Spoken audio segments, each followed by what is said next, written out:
নমস্কার, আমি ডক্টর সুনীল শাস্ত্রী ত্রিপুরার আগরতলা থেকে বলছি। আমার আজকের উপস্থাপনা অম্বুবাসীর আত্মকাহিনী ও তার প্রতিবিধান। অম্বুবাসী শব্দটি সংস্কৃত শব্দ থেকে এসেছে এবং অম্বু শব্দের অর্থ হচ্ছে জল এবং বাচী শব্দের অর্থ হচ্ছে বৃদ্ধি।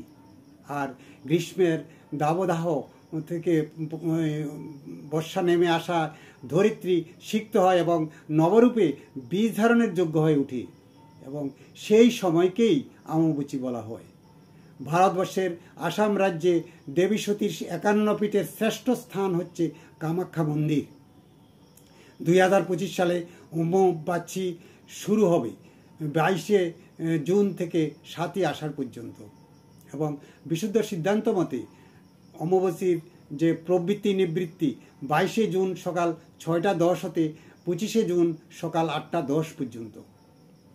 সতীপীঠের 51 পীঠের সবচেয়ে বড় পীঠ এবং শক্তিধর পীঠ এই সেই কামাখ্যা পীঠস্থান। এই দিনে এই মন্দিরে মা রজস্বালা হয় এবং 3 দিন মন্দির বন্ধ থাকে এবং মন্দিরের বাইরে থেকে ধূপ ধুনা জপ তপ এবং সারা বিশ্বের দর্শনার্থীদের ভিড় কামাখ্যা পাহাড়ে পুণ্যভূমি হয়ে ওঠে। তন্ত্র সাধনার প্রধান কেন্দ্রবিন্দু হচ্ছে এই কামাখ্যা মন্দির। এখানে জ্যোতিষতান্ত্রিক এবং সাধারণ মানুষ পূর্ণ কর্ম প্রাপ্তির জন্য ভিড় করে এবং যোগ সাধনা করে।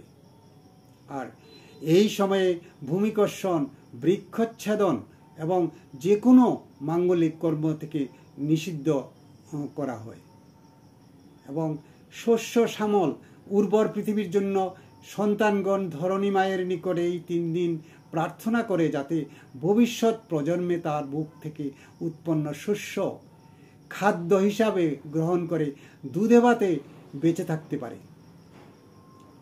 তো বন্ধুরা, আমার এই উপস্থাপনা যদি আপনাদের ভালো লেগে থাকে তাহলে অবশ্যই লাইক, কমেন্টস এবং শেয়ার করে আমাকে উৎসাহিত করবেন যাতে পরবর্তী উপস্থাপনাগুলা সর্বাগ্রে আপনাদের কাছে পৌঁছাতে পারি। নমস্কার।